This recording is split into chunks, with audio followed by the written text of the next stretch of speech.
Good morning from Amsterdam. Today's a pretty sunny day today.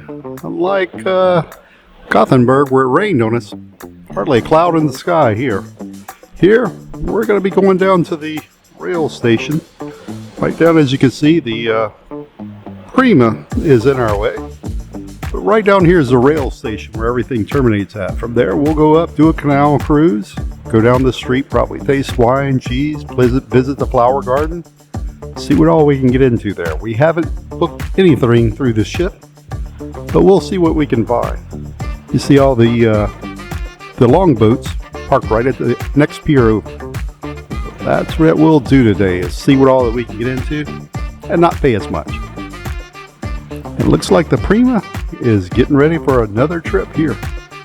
She is loading up cargo. Anyway, the temperature is about 65, 66 degrees. I'll take you to the board and show you the exact place that we're at, because we're about a couple hours at least from the ocean. So let's go in and we'll see what we find. Like I say, we are hours inland, so we had to go through locks and channels all the way up until downtown Amsterdam. So we're right in the middle of everything. And if you're staying on the ship, there are things to do. But us, we're getting out and seeing Amsterdam again, because we have been here a couple of times already. This is an exciting place to go to. Lots of things to do and see. And some of the stuff we're going to do, well, we left the ship not knowing what we were going to do, but we ended up booking a canal cruise inside the terminal. Yeah, it was through Love's Canal Tours, and we booked that for about $30 a person. So we're going to take that and just walk around the city and see what all that we could find else to do. We know we want to go to the flower garden. In port with us is the Norwegian Prima, and it looks like they embark and disembark from this port.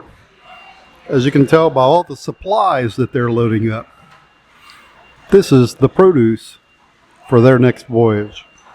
All of this going on the ship for just a 1 week trip. Whole lot of food for 1 week. This is some of the river cruises that land in downtown Amsterdam. And whenever you're walking from the cruise ship to the terminal, the train terminal, is probably a half a mile at least. And wherever you're making this walk, don't walk in the red bike path. They will run over you in a heartbeat. And this is the train station for Amsterdam. Here, the inner city trains, and below is international trains going all over the place. What we're looking for is all the way at the end of the train station, way down here where it says Lovers. That is where our canal cruise will begin, and we'll be going on a canal boat just like this one. There's all kinds of things to do within walking distance of the cruise ship here. So we'll be walking around the city and seeing what all we find. Probably the flower garden, maybe some other attractions along the way, and of course we're going to stop and get something to eat and a drink. And if you're wanting to go to the red light district, it's over here by the churches. Yeah, you'd think that's an odd place to put the red light district, but that's where it's exactly at. By the churches, so that whenever you go and do your sins, you can ask for forgiveness right away. And if you remember our previous videos, we stayed at this hotel, the Ibis Hotel, connected directly to the train station. All of this bicycle rack was ruled obsolete because right over here, underneath this bridge, is a parking garage for bikes that holds, I think they said 2 million bikes, but it's full. So bikes are heavily used here. And we are on the canals. Each seat has headphones and connected to a little box that converts over like a narration tour of the canals as you go by. You pick your language and the tour is narrated in that language. But what I'll do is recap some of the highlights that I heard while we were going down those canals.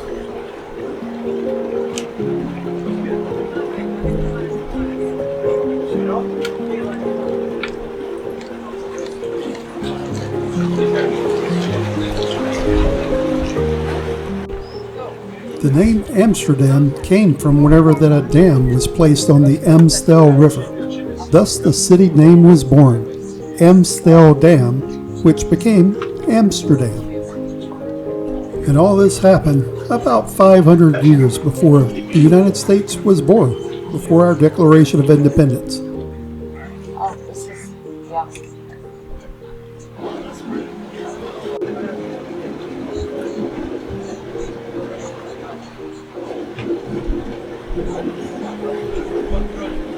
As we go through this set of locks, notice the black building on top. You can see a date on it of apparently when this building was built. 1695, so it's just a few years old.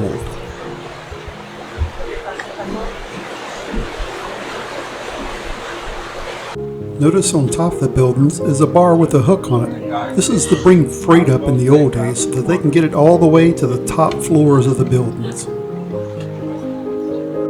And if you notice real closely, the buildings lean in different directions. This is because the foundations of the building are rotting, and as the foundation would rot, the building would tilt to one side or the other. This gave the houses the name, the Dancing Houses of Amsterdam.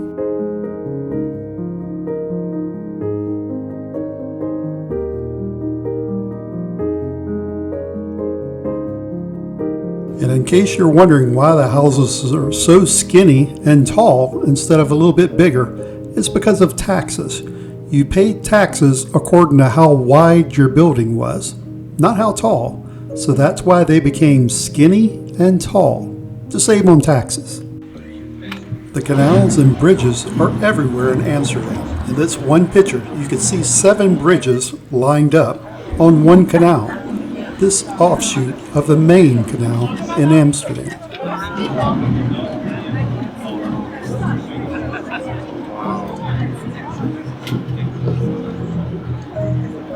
The houseboats you see in front of you may look old, but they pay taxes just like any other building. They pay taxes according to the volume of the boat. So they take the height, the width, and the depth of the boat and get a cubic meter volume of every boat. And they pay taxes on it every year. Tens of thousands of dollars of taxes per boat for their parking spot right on the canals.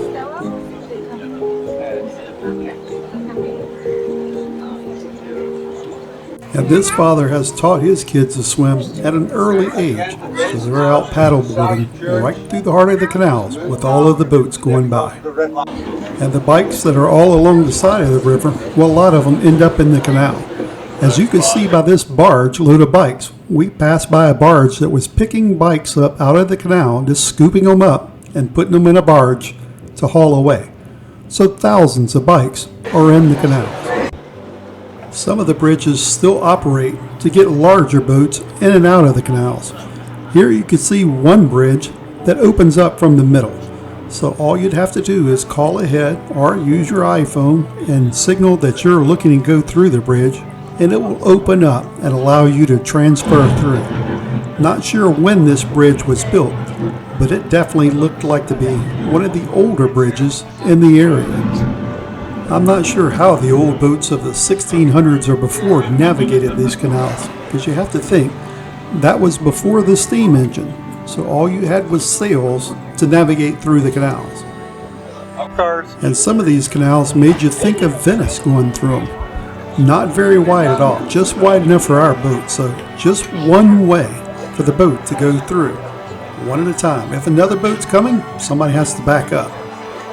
And along the sides of the canals, all types of shops, restaurants, bars, cafes, pretty much anything you could think of, all along the sides of the canals. And of course, bikes. We would see the bikes stacked 5 or 6 deep. Now, I'm not sure how you would get your bike out if you were closest to the canal with 4 or 5 bikes next to you lined up. That's a mystery to me. Not sure how the people do that.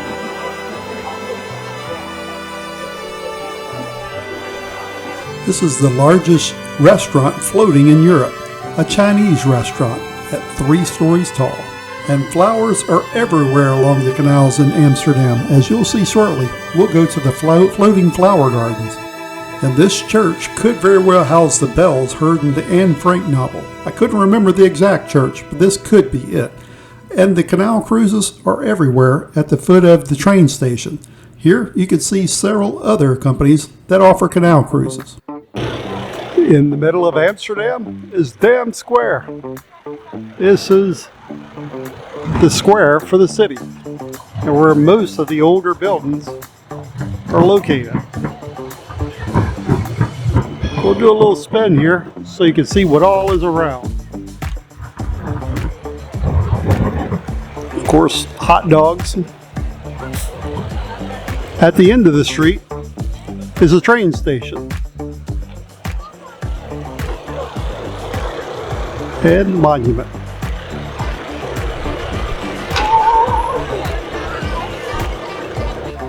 So you see us finding ducks and hiding ducks on the ship.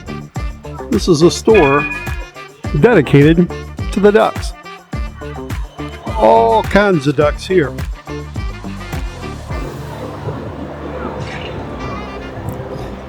And inside, even more ducks. Can't see through the shadows, but these in the storefront are some of them. But it's a whole store full of ducks. Flowers are everywhere in Amsterdam. Of course, there are some flowers that you kind of want to stay away from. This was a store that's dedicated to, well, the smoking kind of flowers. Not anything that I want, because I get drug tested often, so I can't get around any of these. And another thing we saw at souvenir stores was the city water packed in a container made out of sugar cane. But back to the flowers. There are literally flowers everywhere in the city, on the sidewalks, on the canals, everywhere. There's even a whole section of the city that's dedicated to flowers. It's the floating flower gardens. Let me walk you through it. Now, this is the Amsterdam flower market. All the flowers you see are fresh. And if you don't see the flower you want, you can grow it yourself. All the bulbs that you can think of are in here. We'll walk around and give you a little sample of the flower market in Amsterdam. Però mi voleria attraversarlo il negozio più facile.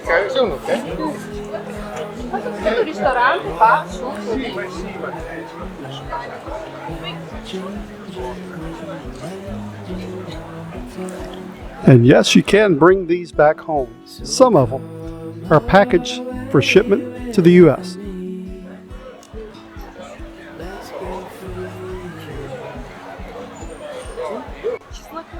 And the flower market goes on for blocks. There is shop after shop selling every type of flower imaginable. Some I've never heard of, some of them I've never seen before, but they have them here for sale. So this is a world market for flowers. And after looking at all the flowers that they have here, we go ahead and bring back some to the U.S. We pick out a couple of flowers that are in cans. So they're packaged in an aluminum can that's vacuum sealed. So that we could bring back into the U.S. So we bring back a couple of them to see if we can get them to grow. Of course, the shop owners, whenever we told them where we lived at, South Louisiana, they said nothing would grow here. But we'll see. Maybe they will, maybe they won't. Tulips are everywhere. So if you're ever in Amsterdam, one of the things you might want to look at if you like plants is the flower market. Like I say, there's everything you could think of here, and some of it's made to ship back to the U.S. So it's always amazing to see what is here. And in case you're wondering what we bought, well, we picked out some cans of tulips. Yep, cans of tulips right here. And they had different types of flowers in cans. And this is all the cheeses that they have here. And you can sample all of them for free. So we'll try a few of the free cheeses and show you what all that they have. So now for the sample. Okay, so the way that we make smoked cheeses is that we melt the baby goudas, the 4-week-old ones, and then we melt them and we smoke them like you would smoke meat. And we add some herbs, some jalapeno, to make it really, really tasty. And then I receive a rose made of cheese like on The Bachelorette. Yes, I'll accept this rose. So this is some samples of the cheese that they have. I'm just taking a quick video of all of them. Or you can get the value pack pre-packaged at the bottom. And just found out they have a warehouse in New Jersey. So all these cheeses you can get shipped directly to your house from Amsterdam. So you can see all the different types here. And it continues on. So many different types of cheeses, salmon, all kinds of other things. Pesto. Here's some specialty cheeses. It lasts so longer. But once you open, it has to be in the fridge. Yeah? And the name of the place is Henry Willig. And if you're a cheese connoisseur, you could go to Henry Willig online and order any of the cheeses you just saw. So just go online, say you looked at the Bloom Market in Amsterdam, and here is a code for 10 euros off. You could just order it straight online. And one of the other things you have to do in Amsterdam is stroopwafel. So you go to a bakery and get fresh stroopwafel. We'll give it a try. It's kind of like waffly material, but excellent. Very good. Very good stroopwafel. Of course, we went to a little bakery right here in the flower market. So you can find everything right around this area. Stroopwafel, Amsterdam. I couldn't pronounce the name of the church, but I have it in the text, and we did not want to stay and interrupt their mass. So after a quick video, out the door we went.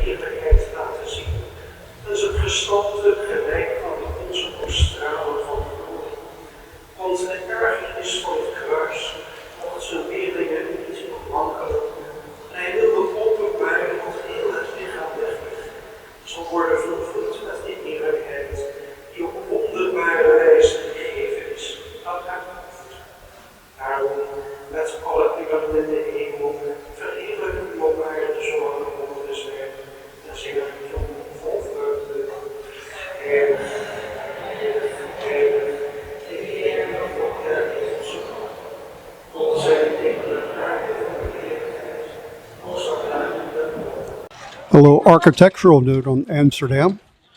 If you notice the houses, they're kind of leaning forward a little bit. All the houses are leaning forward and to the left and to the right. The forward lean is to help pull cargo into the house. You see at the very peak is a hook. There they could winch up cargo and put it on any of the floors. The left and the right lean, and somewhat for the forward also, is because the houses are built on piles. Wood is driven into the ground, and where that the wood rots, the house foundation leans in whatever direction the rotted wood is. They call them the dancing houses of Amsterdam. And if you look here along the street, you could see some houses leaning backwards, some leaning forward, and left and right. The dancing houses of Amsterdam.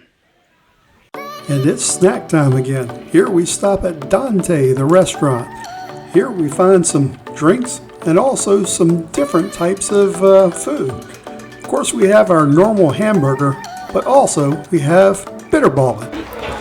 Another thing that's Dutch is bitterballen. So we had to try some of that while we're here. And here is what it looks like on the inside. Kind of a mashed potato with beef, and you serve it with mustard. The outside has a crust on it, like a flaky crust. So bitterballen. Hi! Welcome in Amsterdam! Come in Amsterdam for an unforgettable experience and don't forget to visit Dante. The Dutch really like their bicycles, as you can see by this street corner. Unfortunately, this isn't all the street corners, almost every one is full of bicycles. Seems like there's more bicycles than people here. So if you go to the bike parking garage, there's a ramp where you can push your bike down. Make it a little bit easier on you. So this is how you get your bike back up. No lift, you just push it up the ramp through the guided rails. And this parking garage, it's huge up underneath. So you can see all the way down all the bikes. So this bike parking garage goes underneath the train station. We're on the back side, the canal side of the train station. It goes underneath and out to the front. So it's double-decker bike parking. And they even show you how many spots are open. So it tells you how many open spaces are in the bike garage. Never seen a bike parking garage before. When looking for a canal cruise, there's a few to choose from. So all you have to do is essentially get on one. They're everywhere. All these canal cruises are at the bottom of the train station. So the train station is right here. So this feet away from the train station has all kinds of canal cruises. And this also seems like a great time for a selfie. And as we're walking back to the ship, we find this bike that seems like it's been a few years underwater. But soon we're back at the cabin and our rabbit is waiting for us. And after all the snacking we've been doing today, we really aren't that hungry.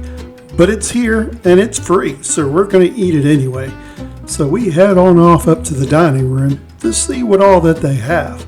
And we're going to find stuff that we like as always. It seems like every trip we always start off with good intentions that we're going to eat healthy, we're not going to overeat, we're going to do everything right, we're going to get exercise, all the good stuff. But then after like 5 minutes of being on the boat, we're eating ice cream, hamburgers, pizza, everything that we said we weren't going to do. And we don't stop from there.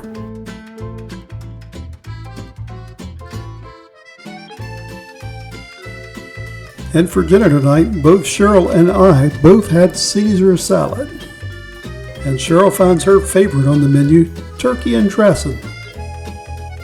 I'll have the lasagna as my entree. And for dessert tonight, well, I'm living off the kids' menu. That banana split looks good to me. And Cheryl will have the double Dutch chocolate pave.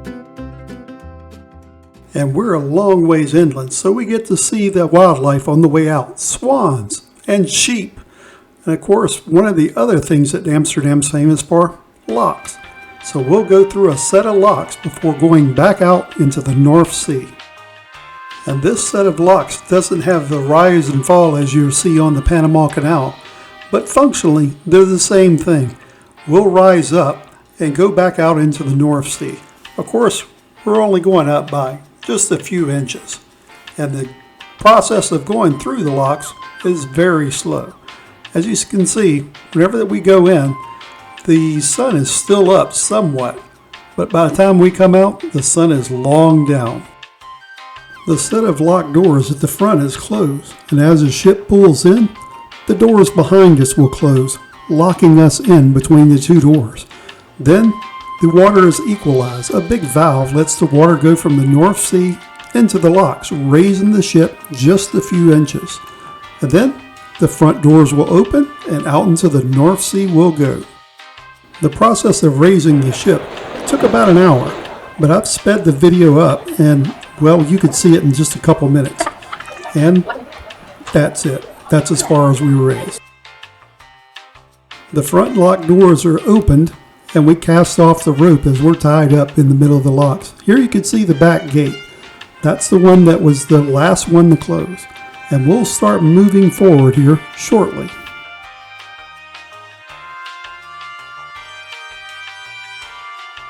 And this is the front gates. As we slowly creep by them, Amsterdam is going off in the distance, so we're definitely back out into the North Sea and on to our next port, Rotterdam.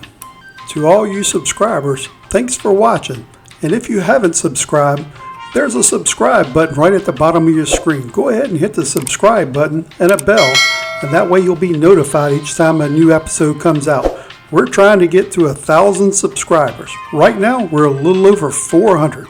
And as always, thanks for watching.